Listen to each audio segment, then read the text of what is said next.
Hello everyone, I welcome you all to Top Mind पाठशाला bye Reema Sharma. तो जिन्होंने channel को लाइक शेयर सब्सक्राइब नहीं करा जल्दी से सब्सक्राइब कर लो। और आज की वीडियो में हम बहुत ही इंपॉर्टेंट टॉपिक जो है हमारा चैप्टर क्लास 11th का फोटोसिंथेसिस जो है हमारा हायर प्लांट्स के अंदर, ठीक है, उसका हमारा जो है 30 MCQs की सीरीज़ चल रही थी बच्चों। और 30 MCQs सीरीज़ में मैंने आपको हमेशा बोला है कि 120 मार्क्स का जो स्कोर आपका बनेगा वो आपको कमेंट सेक्शन में ज़रूर लिखना है कि आपके कितने मार्क्स बने।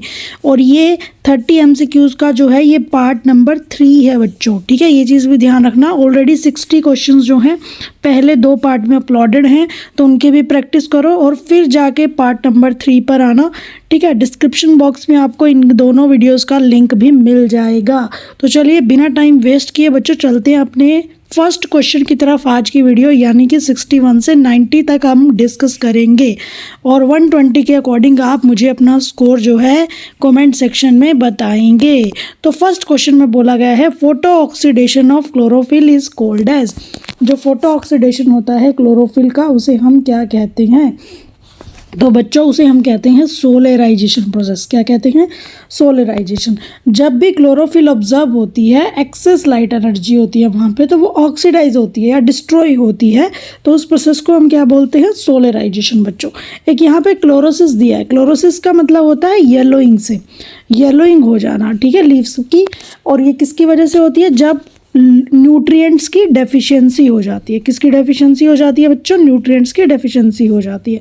इसी तरीके से डिफोलिएशन अगर कहें तो लीफ का गिरना, लीफ पत्तियों का गिरना लीफ फॉल कहते हैं। तो चलिए नेक्स्ट क्वेश्चन की तरफ। सेकंड में बोला गया है इलेक्ट्रॉन इजेक्टेड बाय P680, ठीक है। P680 आपको पता है कौन सा फोटो सिस्टम है बच्चों? फोटो सिस्टम 2 है लाइट रिएक्शन में। एंड इनिशियली एक्सेप्टेड बाय, उसे कौन एक्सेप्ट करता है? इनिशियली सबसे पहले उसे एक्सेप्ट करता है प्लास्टोक्विनोन मेरे बच्चों, ठीक है। जो एक्साइटेड इलेक्ट्रॉन होते हैं फर्स्ट उनको कौन करता है? प्राइमरी इलेक्ट्रॉन एक्सेप्टर हम इसे बोलते हैं। क्या बोलते हैं? Primary electron acceptor. ये बात आपको ध्यान रखनी है मेरे प्यारे प्यारे बच्चों। और ये प्लास्टोक्विनोन है हमारा PQ से हम इसे डिनोट करते हैं, ठीक है। ये इलेक्ट्रॉन कैरी करता है किसके अंदर? कौन से प्रोसेस के अंदर? इलेक्ट्रॉन ट्रांसपोर्ट चैन के अंदर, ETC के अंदर। थर्ड क्वेश्चन में बोला गया है कि कौन सा एलिमेंट जो है वो प्रेजेंट होता है ऑक्सीजन इवॉल्विंग कॉम्प्लेक्स के अंदर, ठीक है। तो ऑक्सीजन इवॉल्विंग कॉम्प्लेक्स के अंदर बच्चों देखिए Mn2 पॉजिटिव यानी कि मैंगनीज भी प्रेजेंट होता है बच्चों। आगे कैल्शियम, यहाँ पे सॉरी कैल्शियम ये है और क्लोराइड है ये, है ना। तो कैल्शियम भी है क्लोराइड भी है, ये सब के सब बच्चों हेल्प करते हैं फोटोलिसिस ऑफ वाटर में। और ये किससे एसोसिएटेड होता है? PS2 से एसोसिएटेड होता है। आप सबको पता है हाइड्रोलिसिस ऑफ वाटर जो होता है यानी कि जो स्प्लिटिंग होता है वाटर का वो किससे एसोसिएटेड है? PS2 से। चलते हैं नेक्स्ट क्वेश्चन की तरफ। पूछा गया है which one is Cu2 positive containing protein complex. कौन से के अंदर ये हमारा कॉपर कंटेनिंग प्रोटीन होता है? वो होता है हमारा बच्चों प्लास्टोसाइनिन। तो बी इसका यानी कि 2 ऑप्शन इसका राइट आंसर रहेगा बच्चों। ये क्या करता है? इलेक्ट्रॉन को ट्रांसफ़र करने का काम करता है। और कहाँ से कहाँ ट्रांसफ़र करता है बच्चों? ये साइटोक्रोम जो कॉम्प्लेक्स हमारा बनता है उससे हमें फोटो सिस्टम 1 की तरफ ट्रांसफ़र करने का ये काम करता है। आगे चलते हैं। पूछा गया है आप लोगों से कि only pigment system 1 is concerned with. जो PS1 है वो किससे कंसर्न्ड है? ऑब्वियसली मैंने आपको लास्ट सेशन में भी बताया था PS1 जो होता है वो साइक्लिक फोटोफॉस्फोराइलेशन से इन्वॉल्व होता है। यानी कि PS1 यानी कि क्या बोलोगे आप? P700 बोलोगे। और ये क्या प्रोड्यूस करता है? ATP प्रोड्यूस करता है और NADPH और O2 नहीं, ठीक है। तो इसीलिए इसे साइक्लिक फोटोफॉस्फोराइलेशन से रिलेटेड है। आगे 6th क्वेश्चन यानी 66 first electron carrier molecule for electron excited from P700। पहला इलेक्ट्रॉन कौन सा है जो एक्साइट होता है फ्रॉम P700? तो दैट इज़ बच्चों फेरेडॉक्सिन। ये जो हमारा है फेरस सल्फाइड प्रोटीन जिसे हम बोलते हैं फेरेडॉक्सिन या फिर, ठीक है। तो बेसिकली PS1 में जो एक्साइटेड यानी कि जो आगे जाने वाला इलेक्ट्रॉन जो ट्रांसफ़र होगा फ्रॉम P700 और वो कहाँ ट्रांसफ़र होता है? फेरेडॉक्सिन को ट्रांसफ़र होता है और इसे हम बोलते हैं आयरन सल्फर प्रोटीन बोलते हैं। ठीक है, दोनों से बाउंड होता है इसलिए आयरन सल्फर प्रोटीन बोलते हैं प्यारे बच्चों। आगे 67 में बोला गया है पिगमेंट सिस्टम 2 अकर्स इन। जो फोटो सिस्टम 2 है, यानी कि फोटो सिस्टम 2 किसे कहते हैं हम, PS 680 को बोलते हैं। वो कहाँ पर प्रेजेंट होता है, कहाँ पर लोकेटेड होता है, तो वो बच्चों होता है थाइलाकॉइड मेम्ब्रेन में। और किसकी थाइलाकॉइड मेम्ब्रेन, ग्रेना की। तो ऑप्शन 1 यहाँ पे आंसर होगा। अगर यहाँ पर कंप्लीट दिया होता आपको क्या कि थाइलाकॉइड मेम्ब्रेन ऑफ ग्राना, तो आप उस पर क्लिक कर आते। ठीक है प्यारे बच्चों, तो इसका राइट आंसर रहेगा ऑप्शन नंबर ए। आगे चलते हैं, पूछा गया है ड्यूरिंग फोटोसिंथेसिस, फोटोसिंथेसिस के दौरान क्या होता है, क्या वाटर रिड्यूस होता है या CO2 ऑक्सीडाइज। नहीं, CO2 तो बच्चों क्या होता है, CO2 तो रिड्यूस होता है फोटोसिंथेसिस के टाइम पे, है ना, आप सबको पता है। और वाटर क्या होता है, वाटर ऑक्सीडाइज होता है, तो ये तो गलत हो गया। ठीक है, तो सीधा सीधा है बी ऑप्शन यहाँ पे करेक्ट मिल रहा है आपको। दोनों रिड्यूस नहीं होते, दोनों ऑक्सीडाइज नहीं होते, तो CO2 रिड्यूस होता है और वाटर ऑक्सीडाइज होता है। वाटर ऑक्सीडाइज होता है मतलब कि O2 वहाँ पर रिलीज हो रहा है, और CO2 रिड्यूस्ड होगा। अगर CO2 रिड्यूस होगा तो वहाँ पर क्या बनती है बच्चों, ग्लूकोज बन जाती है ना, CO2 रिडक्शन की वजह से। तो नेक्स्ट क्वेश्चन में बोला गया है connecting link between light phase and dark phase of photosynthesis. दोनों के बीच का जो कनेक्टिंग लिंक है वो ATP भी है और NADPH भी है। तो लास्ट ऑप्शन इसका राइट आंसर रहेगा। ये क्या प्रोड्यूस होते हैं, लाइट रिएक्शन के अंदर, और इसे केल्विन साइकिल में बच्चों यूज़ किया जाता है। ठीक है, तो ये कनेक्टिंग लिंक का काम करते हैं। आगे बच्चों नेक्स्ट क्वेश्चन में बोला गया है which photosynthetic pigment convert nascent oxygen to molecular oxygen. ठीक है, नेजेंट ऑक्सीजन को मॉलिक्यूलर ऑक्सीजन में कन्वर्ट करने का काम करना, यानी कि मॉलिक्यूलर ऑक्सीजन मतलब यहाँ पे स्टेबल ऑक्सीजन मॉलिक्यूल से है। ठीक है, स्टेबिलिटी की तरफ हम जा रहे हैं, नेजेंट से स्टेबिलिटी की तरफ जा रहे हैं, तो मॉलिक्यूलर ऑक्सीजन का बनना यानी कि स्टेबल ऑक्सीजन मॉलिक्यूल का बनना। तो यहाँ पे बच्चों जो कैरोटीनॉइड पिगमेंट होती है ये कन्वर्ट करने का काम करती है, क्योंकि ये क्या करता है, ये कैरोटीनॉइड प्रिवेंट करती है एक प्रोसेस से, और उस प्रोसेस का नाम क्या है, फोटो ऑक्सीडेशन। तो उससे बचाने का काम ये करेगी और कन्वर्ट करने का भी काम करेगी। चलिए आगे 71 में बोला गया है बच्चों हिल रिएक्शन अकर इन। तो हिल रिएक्शन ऑब्वियसली कहाँ पे होती है, इन द प्रेजेंस ऑफ फेरिसाइनाइड। ये चीज़ आपको याद रखनी है कि हिल रिएक्शन का मतलब क्या है, ऑक्सीजन का एवोल्यूशन होना, और किसकी प्रेजेंस में एवोल्यूशन होना, ऑब्वियसली लाइट की प्रेजेंस में, क्योंकि लाइट रिएक्शन को ही हम हिल रिएक्शन यहाँ पर बोल रहे हैं। तो ऑब्वियसली यहाँ पे एक आर्टिफिशियल इलेक्ट्रॉन एक्सेप्टर आप बोल सकते हो, क्या बोलोगे, आर्टिफिशियल इलेक्ट्रॉन एक्सेप्टर बोलोगे, जो कि यूज़ होता है, and that artificial electron acceptor is called as ferricyanide. मेरे प्यारे प्यारे बच्चों, अब जो आगे का क्वेश्चन है वो इस टॉपिक से है, यानी कि डार्क रिएक्शन से, जिसके अंदर हमारा C3 प्लांट आता है, C4 प्लांट आता है और कैम प्लांट आता है। तो बहुत ही इंपॉर्टेंट है और यहाँ से नीट में क्वेश्चंस हर बार आना लाजमी होता है। चलिए कुछ क्वेश्चंस यहाँ पर इसके भी देख लेते हैं। 72 यानी कि आज की वीडियो का question number 12। In photosynthesis CO2 combine with, जो CO2 है वो किसके साथ कंबाइन होता है, RUBP के साथ। जो पहला प्रोसेस होता है C3 पाथवे के अंदर, अगर आपको ध्यान है केल्विन साइकिल के अंदर जो हमारा CO2 होता है वो RUBP के साथ कंबाइन होता है ना, जो हम CO2 फिक्सेशन करवाते हैं। और RUBP की फुल फॉर्म क्या है हमारे पास, राइबोलोज 1,5 बिसफॉस्फेट। ठीक है, आपको ये चीज़ ध्यान रखनी है, राइबोलोज 1,5 बिसफॉस्फेट। ठीक है, चलते हैं हमने नेक्स्ट क्वेश्चन की तरफ। पूछा गया है during the dark reaction of photosynthesis. ठीक है, जो डार्क रिएक्शन होती है फोटोसिंथेसिस की, उसमें ऐसा क्या होता है, उसमें बेसिकली होता क्या है, देखिए वाटर स्प्लिट नहीं, ये तो लाइट रिएक्शन में होगा। CO2 is reduce to organic compound, yes this is the right statement मेरे प्यारे प्यारे बच्चों।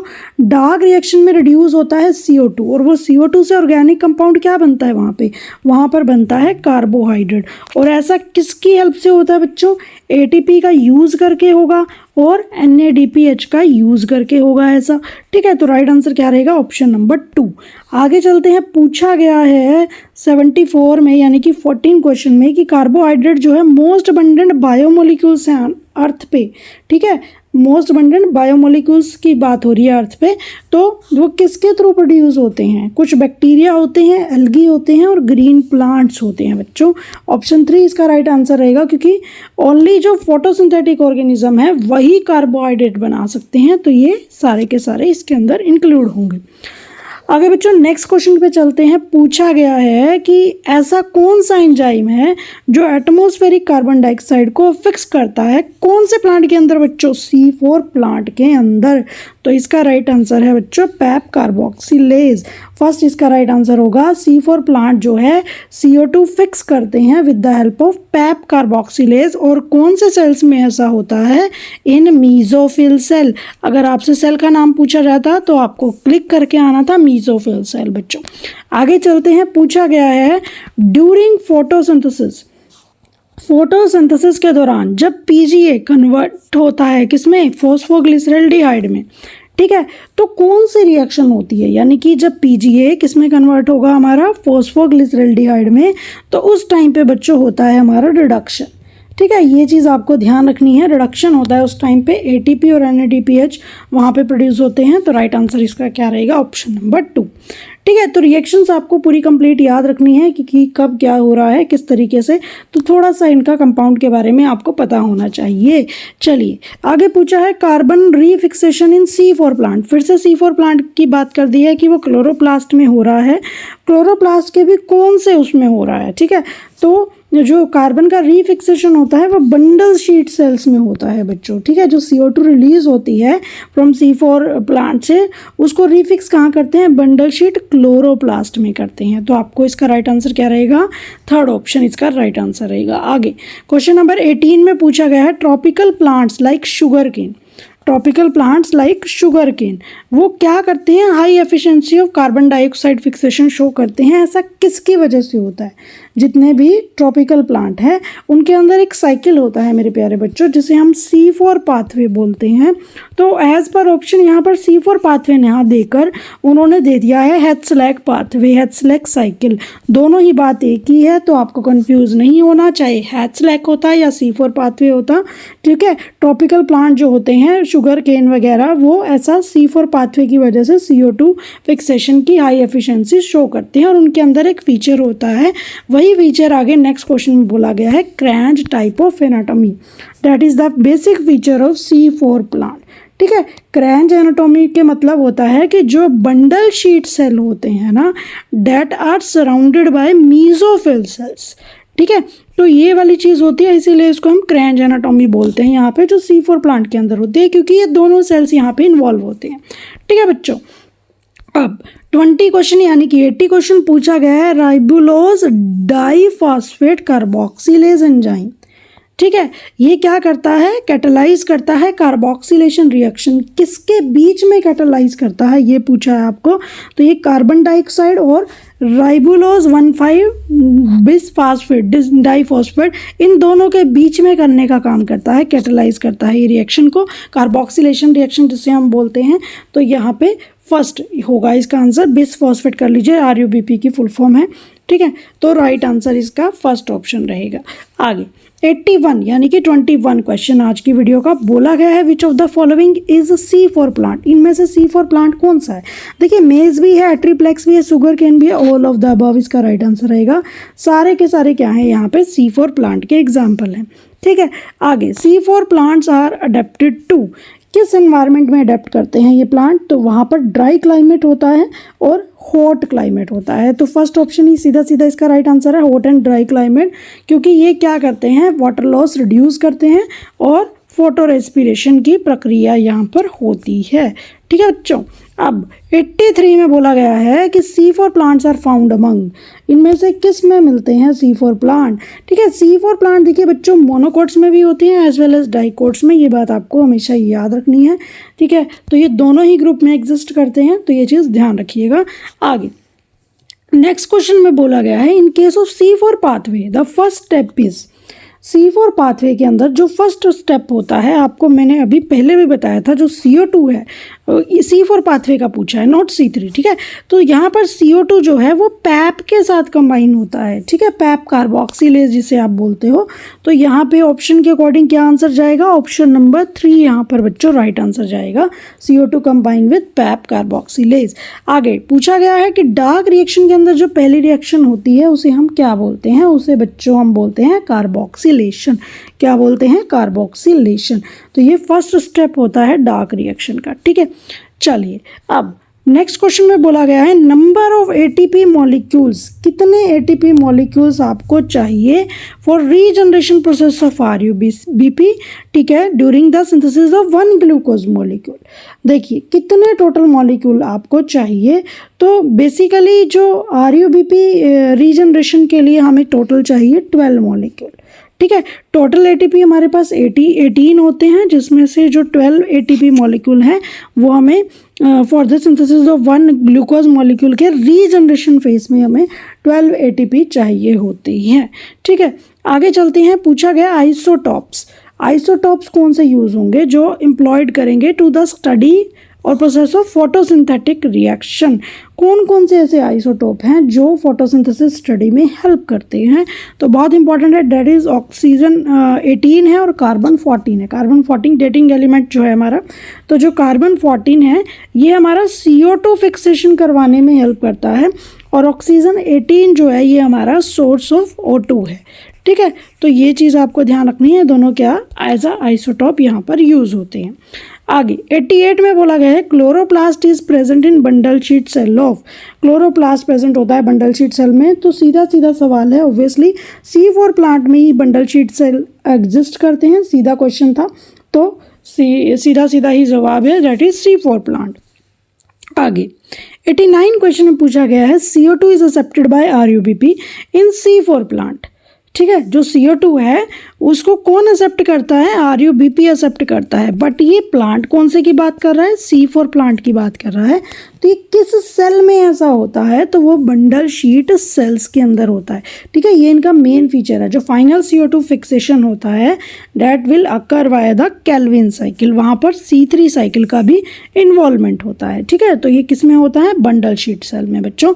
और आज की वीडियो का लास्ट क्वेश्चन है बच्चों, यानी कि क्वेश्चन नंबर 90, यानी कि क्वेश्चन नंबर 30, और उम्मीद करती हूँ मैं आपने 120 के अकॉर्डिंग अपना स्कोर कार्ड जनरेट कर लिया होगा, इस क्वेश्चन को भी एक बार पढ़ के इसका आंसर सोच लिया होगा, ठीक है। So I am very desperate, I am waiting for your response in the comment section, कि आप मुझे ज़रूर देंगे कि आपके कितने क्वेश्चन ठीक हैं और कितने मार्क्स आपने ऑब्टेन किए हैं।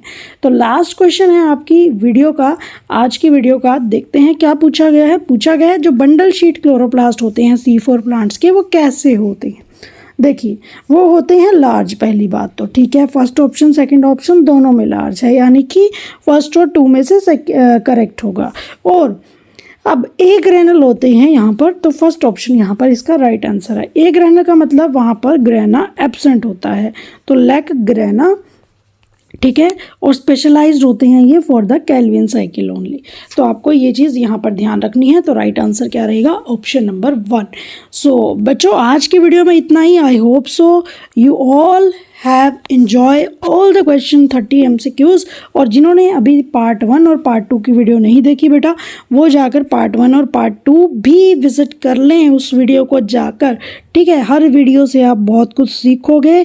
और अभी तक अगर आपने चैनल को सब्सक्राइब नहीं किया तो भैया नीचे सब्सक्राइब बटन का ऑप्शन है और बेल आइकन बना हुआ है, उस पर भी क्लिक कर दो जल्दी से जाके, ताकि आपको हर एक वीडियो की नोटिफिकेशन मिलती रहे। और नोटिफिकेशन मिलेगी तो अगली वीडियो का आपको फटाफट से पता चल जाएगा कि भैया कब अपलोड हुई है और कब आपको अपनी क्वेश्चंस की प्रैक्टिस करनी है, ठीक है। तो अपनी प्लांट फिजियोलॉजी को इतना स्ट्रॉन्ग कर लो, ठीक है। तो आपके इस तरीके से आप क्वेश्चंस की प्रैक्टिस करो, और बाकी क्वेश्चंस के भी बाकी 1 बाय 1 आपको सारे टॉपिक की वीडियो इस चैनल पर मिलेगी। और जो आपको लेक्चर चाहिए जिस टॉपिक पे, वो भी यहाँ पर आपको प्रोवाइड किया जाएगा, ठीक है। तो टेंशन लेने की बिल्कुल ज़रूरत नहीं है। सो बच्चों stay confident and be happy always, ठीक है। तो मिलते हैं अपनी नेक्स्ट वीडियो में। Till then take care and bye bye, प्यारी सी स्माइल के साथ। Thank you for watching this video.